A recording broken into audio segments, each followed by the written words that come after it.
Ahoy, brave listeners.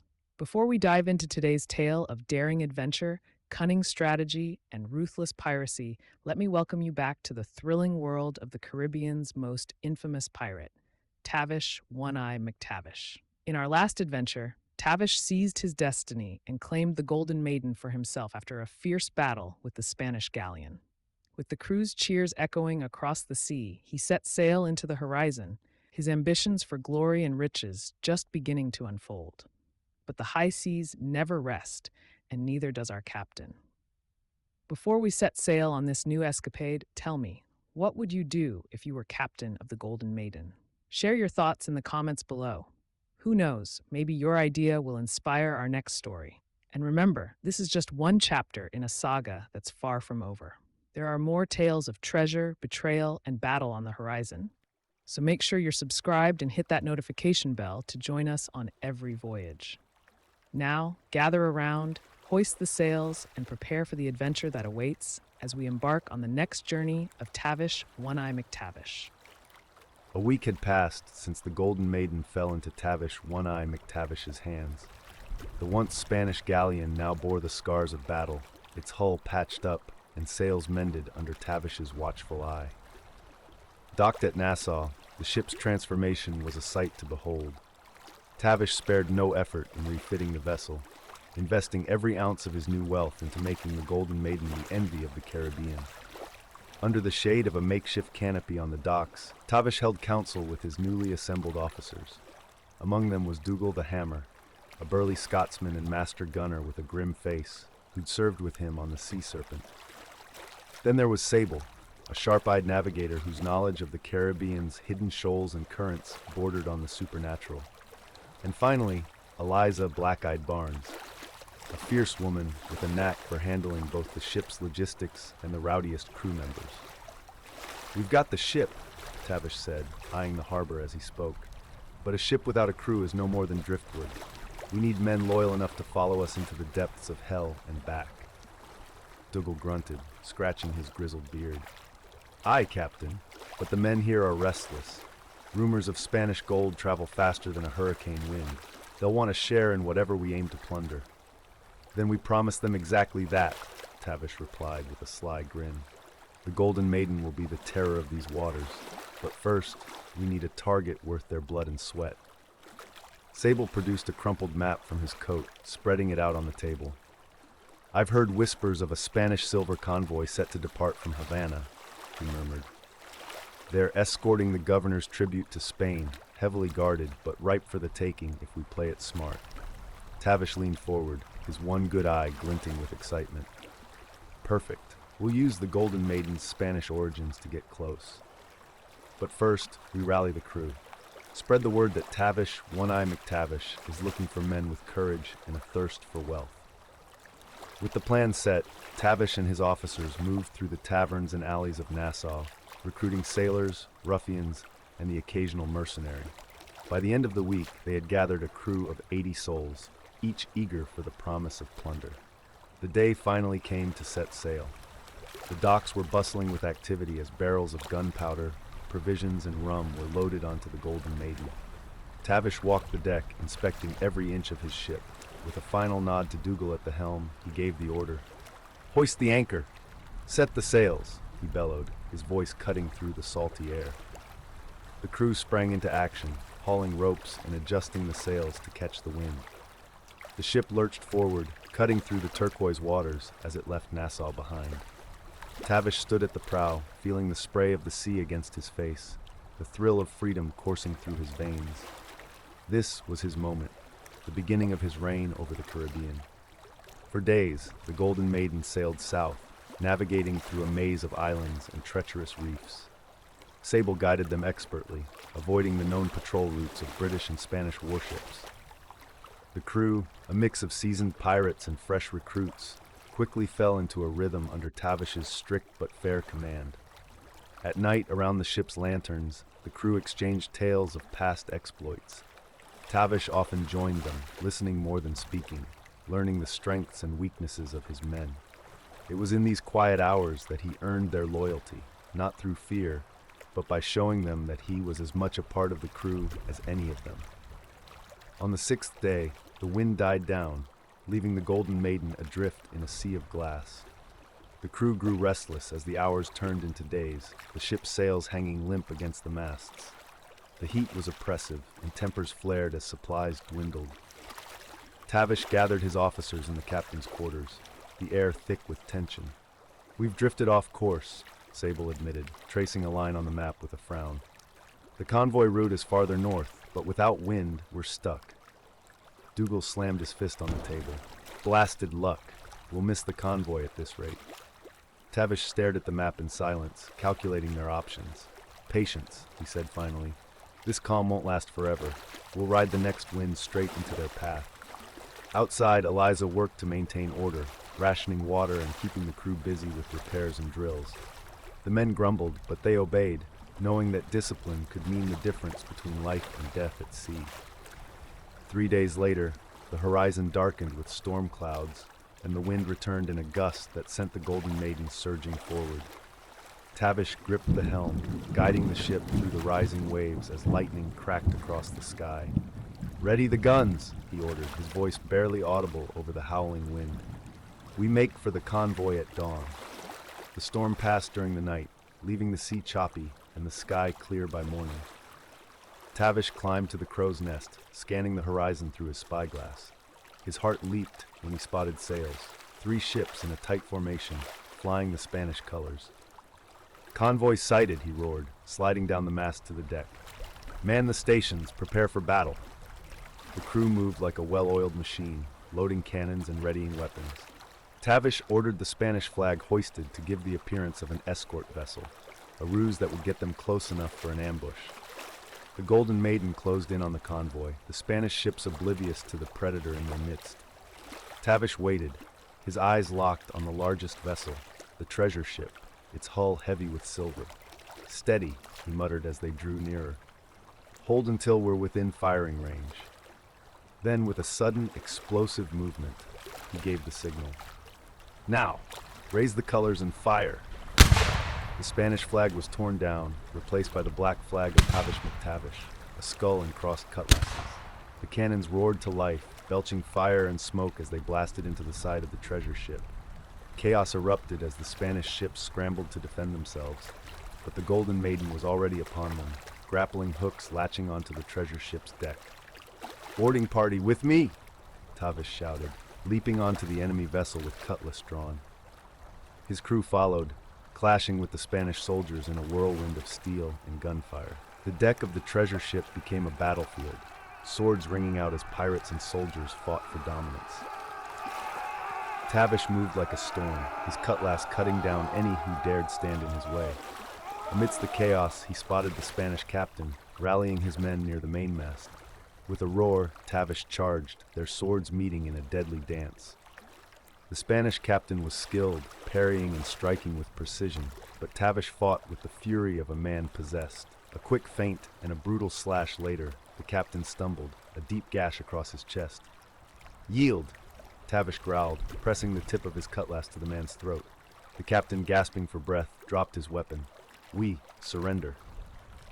Tavish nodded, gesturing for his men to secure the prisoners. "The ship is ours," he bellowed, raising his blade high.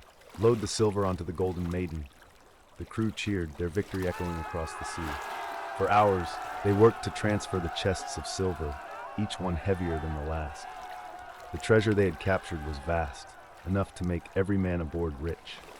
As the sun dipped below the horizon, the Golden Maiden sailed away from the burning remains of the convoy.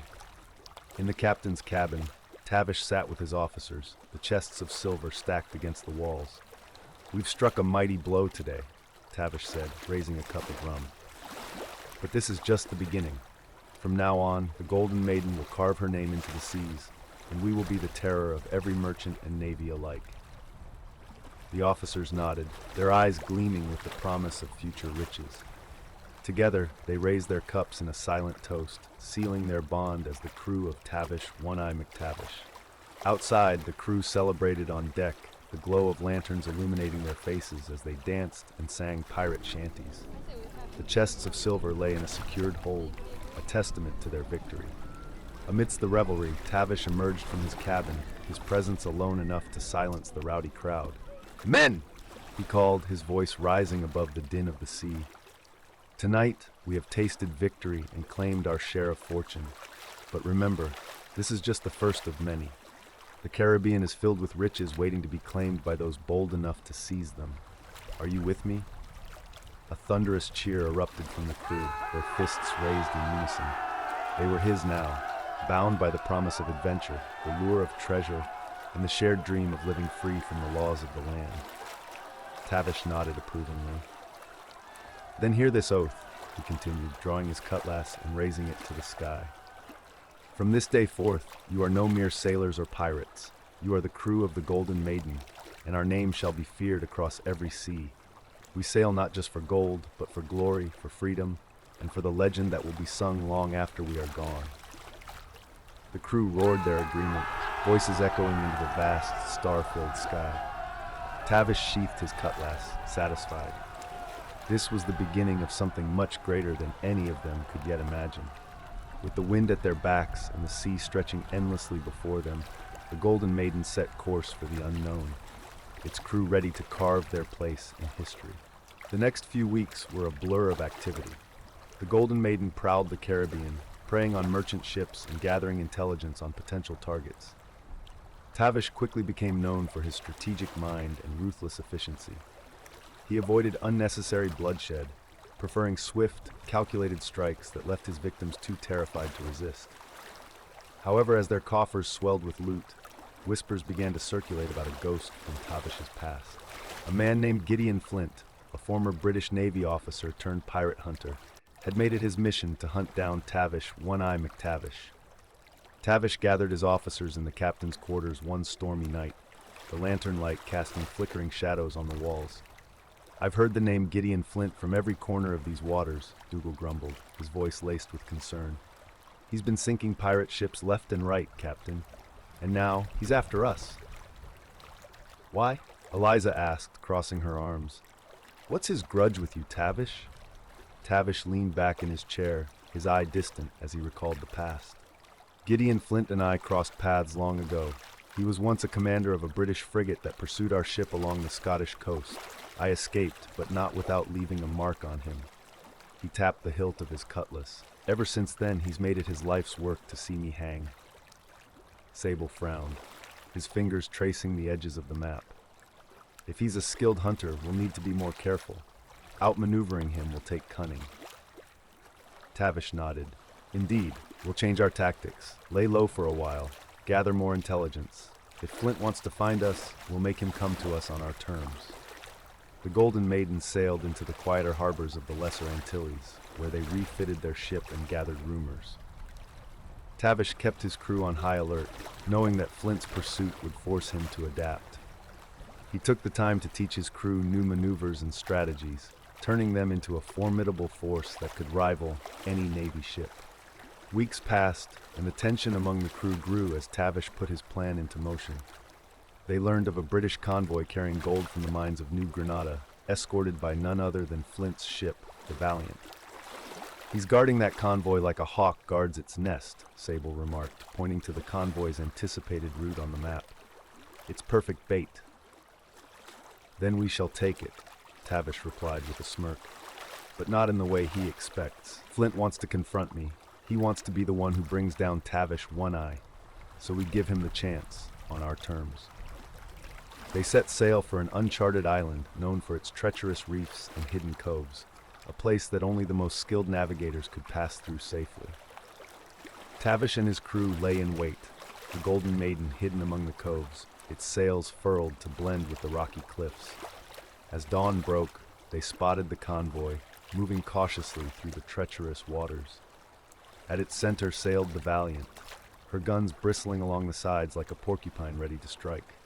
"Now," Tavish ordered, his voice a low growl, "raise the colors and signal the charge."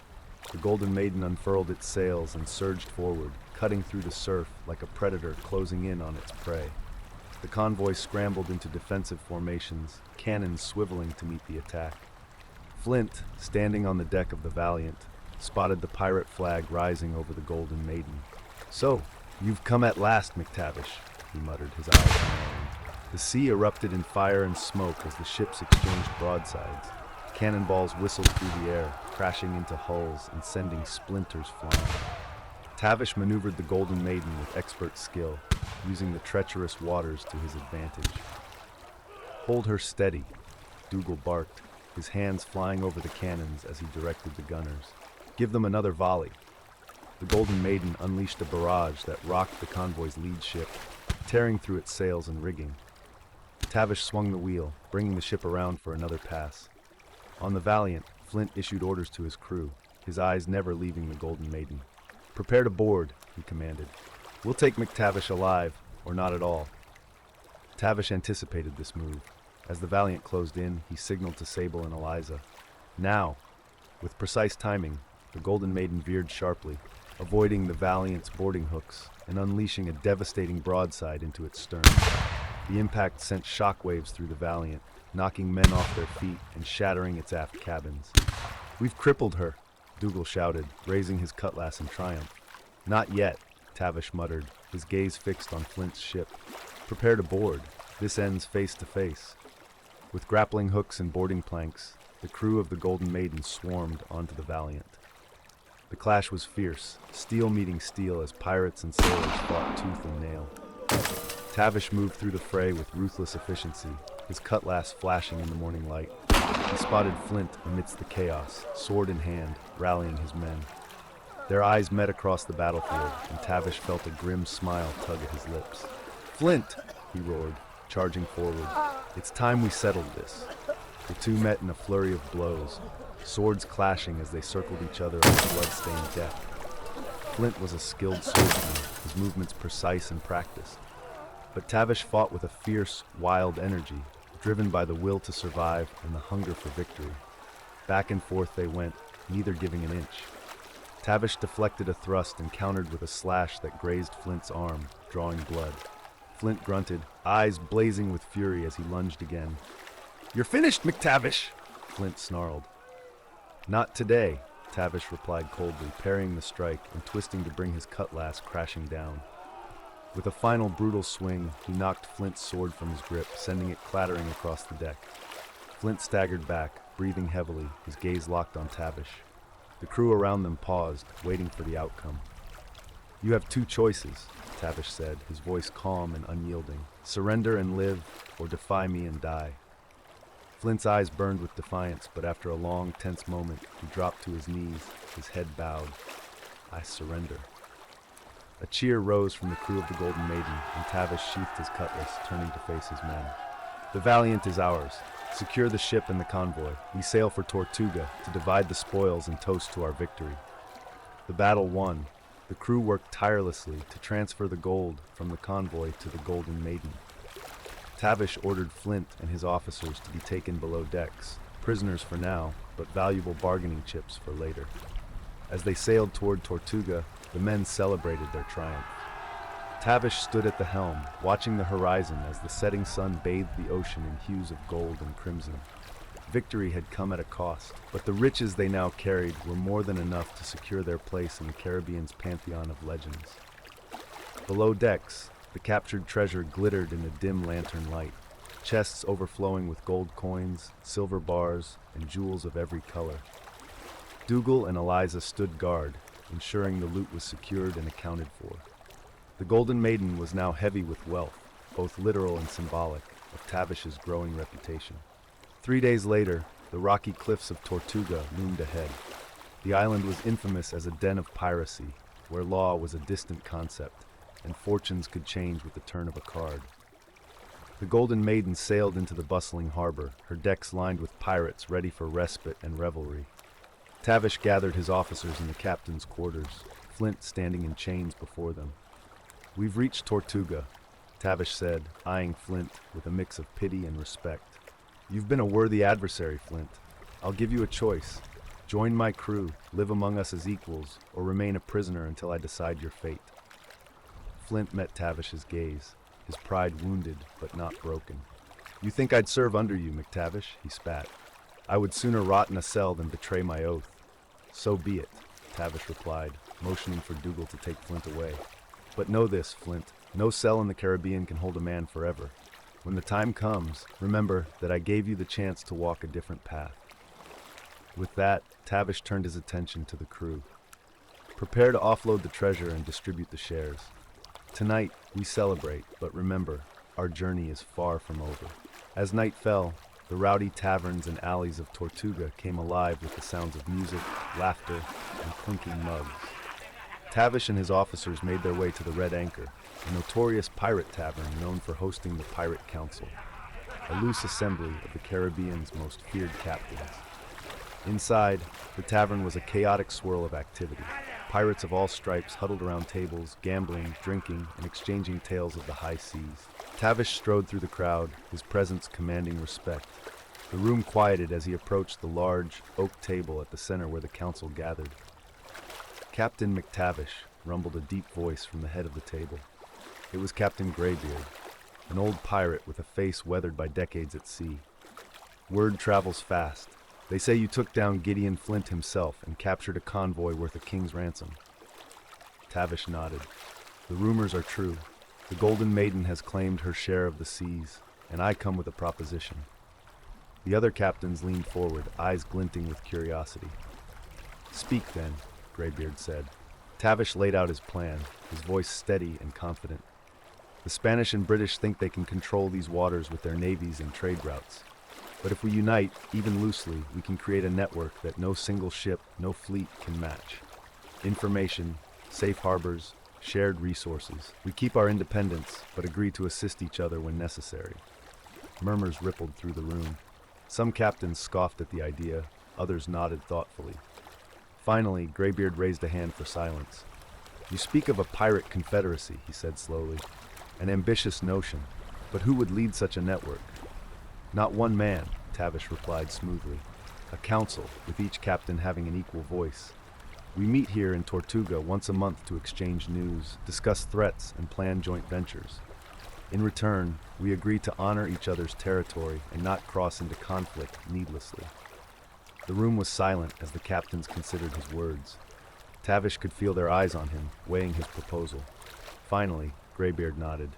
"You have the spirit of a true pirate, McTavish. I will support this confederacy, provided the others agree." One by one, the captains signaled their assent, some grudgingly, others with enthusiasm. A new chapter in the history of Caribbean piracy was beginning, and Tavish One Eye McTavish stood at its forefront. The next day, the crew gathered on the docks as the treasure was unloaded. Eliza, with meticulous precision, oversaw the distribution of shares. Each man received his portion, the glint of gold in their hands a tangible reward for their loyalty and bravery. Tavish watched as his crew celebrated, the weight of leadership settling on his shoulders. The Pirate Council's approval meant new opportunities, but also new dangers. His reputation was growing, but so were the eyes watching his every move, rival pirates, naval authorities, and even his own men. As the last chest was emptied, Dougal approached him. "A fine haul, Captain, but what's next? The seas grow more dangerous with every ship we take." Tavish nodded. "Aye, the risks increase, but so does the reward. Next, we sail for the waters near Hispaniola. I've heard rumors of a merchant prince's treasure fleet preparing to leave Havana. Riches enough to buy a kingdom, if we dare to seize it." Dougal grinned, his eyes gleaming. "I'll ready the men. They'll follow you to the depths for a prize like that." As night fell again over Tortuga, Tavish returned to the Golden Maiden, his mind swirling with plans for the future. The ship lay quiet at anchor, the crew still reveling in the town. He moved to the captain's quarters and poured himself a cup of rum, staring out the window at the dark, moonlit sea. A soft knock at the door broke his reverie. "Enter," he called. Eliza stepped in, her face serious. "Captain, I've heard disturbing rumors." Tavish turned, his brow furrowing. "Go on." "Some of the crew have been grumbling," she said quietly. "They question whether you're truly leading us to glory, or just using us to fill your own coffers. And there's talk that some of the other captains, those who agreed to your counsel, are plotting to use the network to trap us." Tavish's eye narrowed, a spark of anger and caution igniting within him. "Betrayal, then, from my own men and allies?" "Not yet," Eliza replied, "but it's a seed of doubt. If it grows, it could turn into something worse."